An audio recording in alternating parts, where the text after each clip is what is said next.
This daily dose is brought to you by Pirate.Black. Ah! Why are we in this mess? And I was talking to somebody this morning, and they knew I was interested in gold all way back before before it was legal for us to own it back in the 60s. And my comment to that individual was, this is a rough market, even though there's not blood on the streets, even though there's too much of it. But I mean, there's not a lot of people. There's still people, looking for jobs, and they can get jobs. But I think the basic conditions, the fundamentals, the value of the currency, the spending, the debt, the size of government, the wars that are going on, I think it's the worst it's been. And through the 60s, I was drafted. There was a Cold War going on, and Vietnam was going on. And we had horrendous inflation in the 70s, interest rates up to 21%. And my comment to that individual this morning was, I think it's worse than any of that. I think it's probably one of the largest crises in the history of the world, because the dollar has been so universally used, and it's going to affect everybody. And if you're looking for one incentive to cause all these troubles, that to me would be spending and the debt accumulated by everybody, and the debt that won't be paid. And now they're wrestling with it, and that's why we're facing this crisis. Chris. Very good, Dr. Paul. Yeah, inflation is the huge problem that most people have on their minds today. And I wanted to start by explaining fractional reserve banking, because that may sound complicated to people. You're actually not even supposed to know what it is, but it's very easy to understand. And I would put it this way: imagine that you buy a storage unit. We see them all over. You could, buy a storage unit, you pay for the storage, and you store your stuff there if you don't have room in your house. So let's say you have this storage unit, and you drive over an old lamp and you put it in there, and the guy working there goes, "Okay, we owe you one lamp." And you may think to yourself, "Oh, you don't owe me anything. I'm storing my lamp here." So now let's talk about storage of your money in a bank. You put your money in a bank, and it's there for you to spend it, to pay your bills. You don't think of it as the bank owes you that money, but that's on their books how it works. And you may think to yourself, "No, I could log in. I could go into my account right here online. I could see my balance, $7,000. Yeah, that's the balance that the bank owes you. So right there, you should think, well, something's fishy. And the reason is because they loan out the money, and they only keep a fraction. That's why it's called fractional reserve. They only have a fraction there. So what you see on your screen doesn't mean that it's there if you were to get it. And in fact, if you were to go and get your money, now all these red flags go up. What do you need all this money for? You taking out all this over a certain amount, all these, and then it goes all to all the intelligence and everything. You're just getting your money that you're storing at the bank. So you can see how depraved and immoral this system is.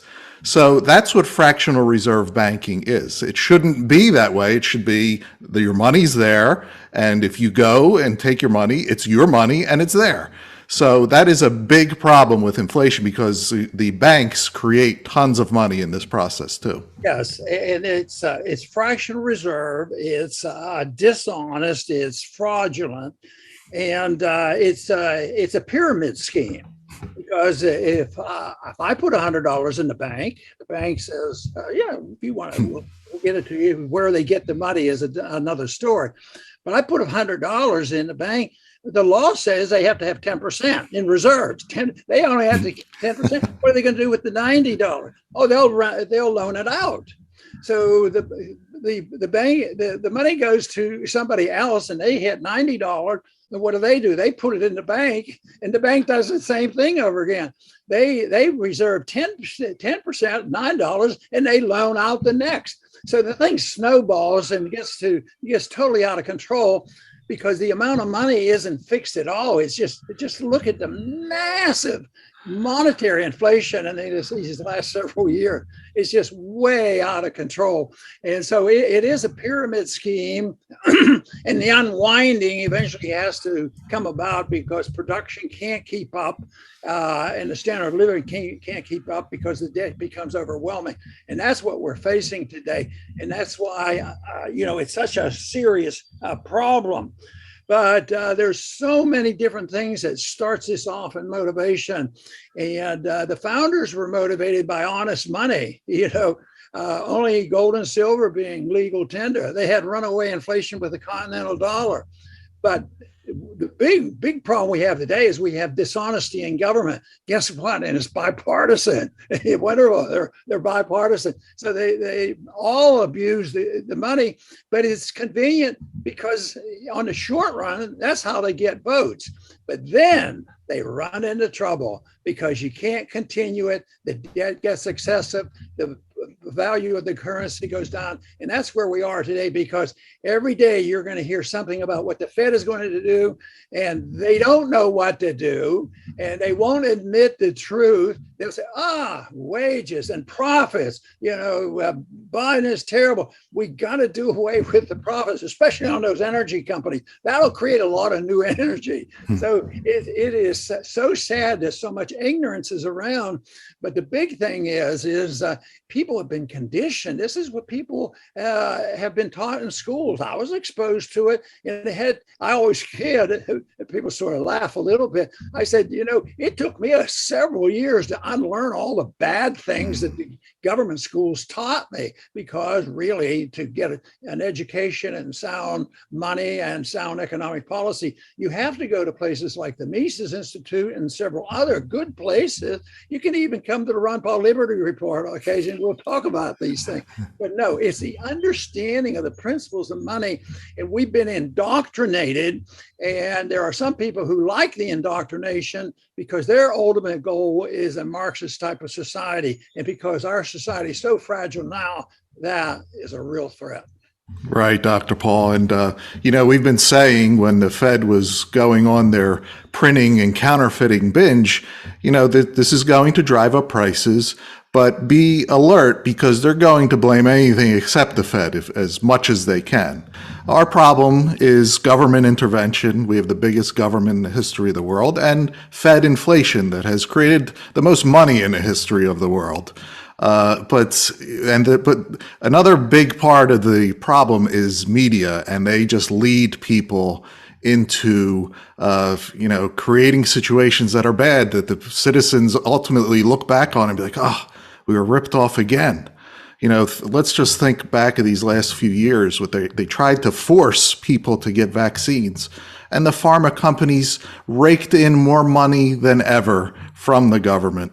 And then there was the lockdowns where big business cleaned up and the small guy got hammered. And then, the after effects are all these new billionaires were made and billions were made. We're reading about it now, all the billionaires that were made from COVID. And now everybody wakes up and they come to their senses, or at least most people, and they just start blaming, these billionaires, these corporations. Now, you wanted it, you got it. But that's the thing. People have to stop falling for the latest thing is what it's called. And they do it with wars all the time. They get people fired up. And then, when it's all done, your $6 trillion has been taken from you. Another crop of billionaires were made, and you cheered it on the whole way. Now, the people that do this to us probably think, these people are never going to wake up. We could do this forever. Is it true? No, it isn't true. Ultimately, there comes a breaking point where the people do wake up and they've had enough. We say at the Ron Paul Liberty Report, get there faster. We don't have to keep going through this cycle of being ripped off by the government and the Fed. Very good. We keep asking and we keep trying our best to answer the question, why? Why do people go along with it? If it ends up like this, and there's good history to show that it always does it, sometimes much worse than others. Right now, there's a couple countries around the world that have runaway inflation where the currency goes to zero. But it's also the way big government people tax, because inflation of the currency is actually a tax, because it drains value from the currency, and you don't even really. They still send the IRS to intimidate us, but they do not have to march in your house and take the money out of the drawer. They intimidate us, and people do send in a lot of money.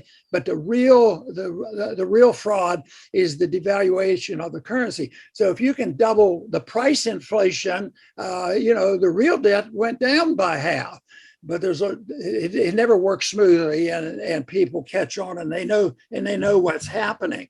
But it's a form of theft. It's a tax, but it's a theft too, because how can they steal half of the value of your currency without even going in with a robbery? Not a robbery. You don't even have to hire the gun to go in there. All right, this is a bank holdup. Give me some money. No, the outfit now, all they do is just run the printing presses. Your value of your currency goes down. The new money that they created will still have some value, and it goes to the special interests that do bad things. So it is not complicated. It's just so sad that we cannot get people to understand this. And they have to also remember that there ain't no such thing as a free lunch. And a lot of people still think so, because still the lobbying is incessant to get more money. And I've often said that I think is rather silly, that the problem is there's been too much fiat money. So what do the people say when they come to Washington? They send their special interest groups, whether it's the military industrial complex or the pharmaceutical index or whatever. What do they want? More money. And of course, that's where the problem started. Honesty is what they're really looking for. Honesty and money. And, that concept, the inflation has been around for thousands of years. And actually, the argument about thou shalt not steal has been around a long time. But we have been ignoring that as a people in this world. We do not follow so it's as much of a truth issue as anything. And yet, in spite of all this, I still think more people now are awake to what's happening than there was before, because I know that when I went to Congress in 76,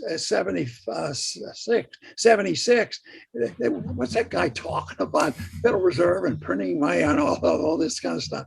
And now the Fed is getting attacked more than ever, and that's where the attack has to be. But it also has to be an attack or an understanding of our educational system, teaching bad economics, and also this greed factor of saying, hey, is this going to be a free lunch? Well, the free lunch deal is over. You get it for a while, but it's all fake. We've had a fake economy, and that's been ended. So we have a tremendous opportunity to present the ideas, and that is our job of those of us who believe in liberty and sound money, is to present our case for sound economic policy and for our liberty. Follow the treasure to pirate.black, because financial privacy today is freedom tomorrow. ARRR.